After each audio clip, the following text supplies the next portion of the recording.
You must rest, Your Majesty. These late hours will only undermine your health. I appreciate your concern, but I fear sleep eludes me after our last battle. No need to wait for me to do, or to worry. I'll rest when I find a suitable stopping point. You said the same the other day, then worked until the break of dawn.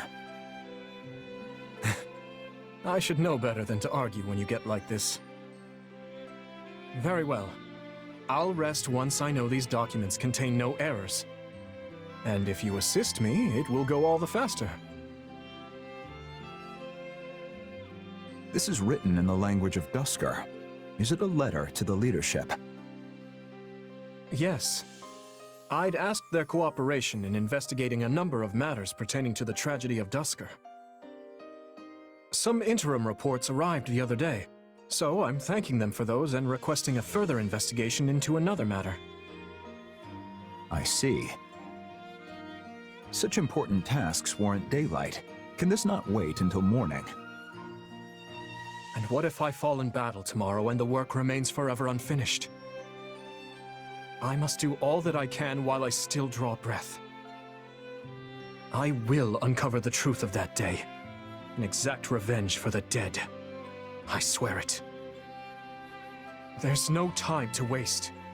After all, it doesn't appear resolving this issue will be as simple as just setting all the perpetrators to meet their end. All the more reason to rest and preserve your health. My rest and health can wait. At least until I've looked through these inquiries into the Western Front. And I should put in some training before I sleep, to make up for all this desk work. Do you still have nightmares of that day? You remember then? I'm surprised. I've not mentioned them in years. I used to summon you to my room under the pretense of keeping you safe from the others in the castle. And then I'd have you listen to me babble until sleep finally claimed me. I've always been grateful for the consideration you showed. It was my own selfishness, nothing praiseworthy. Well, if sleep still evades you, I would be happy to lend an ear. That would only succeed in exhausting us both. We have an early start tomorrow, so please, get some rest. I know you will once again implore me not to overextend myself. But I assure you that I know my own limits better than anyone. At least let me bring tea before I depart. That would be wonderful to do. And apologies for always putting you through so much trouble. Your Majesty, you will take ill if you keep sleeping at your desk. Dedue? Oh, I've done it again.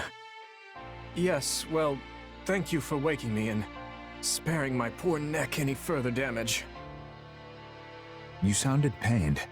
Is everything all right? Dreaming of the past again, I fear. The tragedy?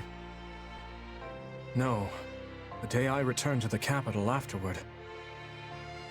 Do you remember the child who cursed me after my father's funeral? Oh, yes. I believe he was the son of a knight who fell in Duscur.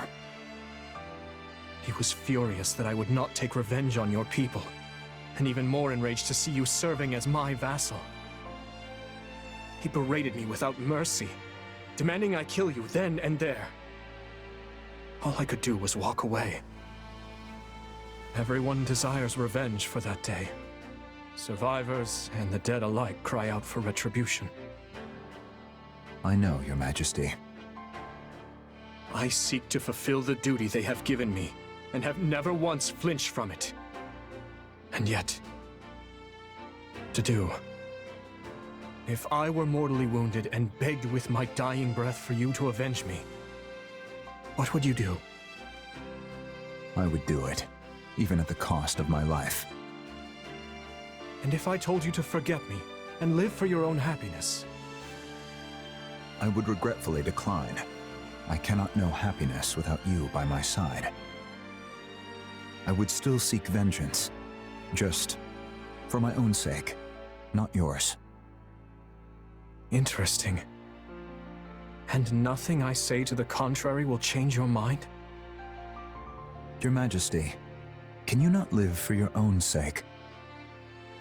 My life is not my own. It belongs to my kingdom, my people, and the dead.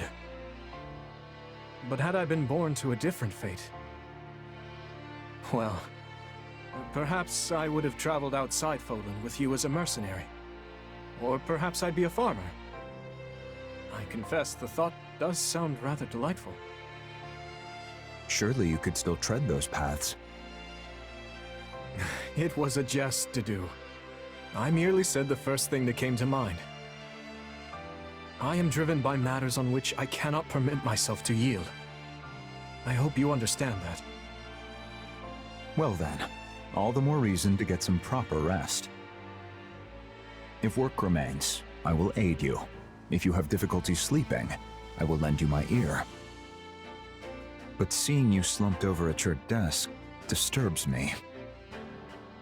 Every time, I fear death has come for you in the night. Death will never sneak up on me as long as I remain under your watchful attention. Your Majesty, please. Though, if I were to die and leave you alone, the aftermath would be horrendous. I suppose I will heed your advice. Just this once. Thank you, Your Majesty.